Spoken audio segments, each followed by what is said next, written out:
Je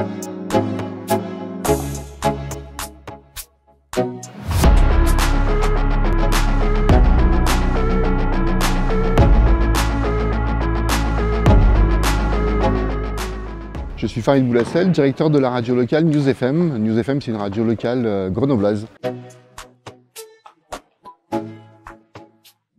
L'éducation aux médias. Donc en fait, moi je suis directeur d'une radio qui s'appelle News FM. Donc News FM, c'est une radio qui a été créée en 91, qui avait pour objectif en fait de valoriser la parole des quartiers et donner la parole aux jeunes. Donc tout naturellement, il y a un peu plus de 20 ans, on s'est lancé en fait dans l'éducation aux médias.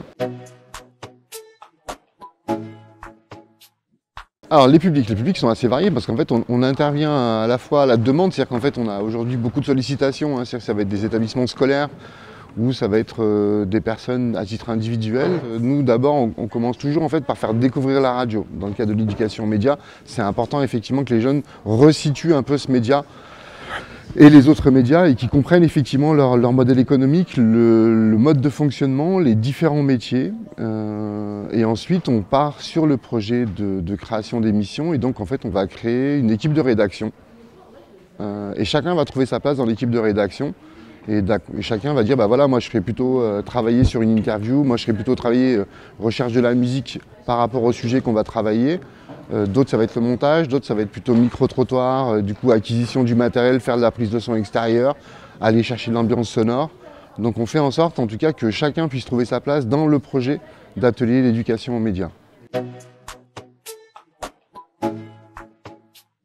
La vraie difficulté elle est pour les partenaires, elle est sur l'aspect financier, c'est qu'en effet parfois voilà, ils n'ont pas les moyens et ils ne vont pas oser effectivement nous dire j'ai pas les moyens. Je pense que ce qu'il faut qu'ils comprennent, c'est que à partir du moment où le projet est intéressant, je pense qu'il y a beaucoup de médias qui seraient prêts à faire le travail, même à beaucoup moins cher.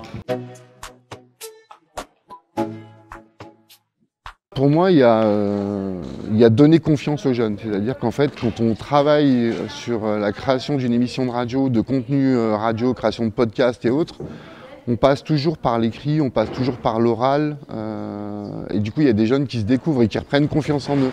Grâce à ces outils où on permet en effet aux gens de pouvoir s'exprimer et de prendre la parole, tout naturellement l'outil radio permet ça en fait, c'est ces petits instants magiques.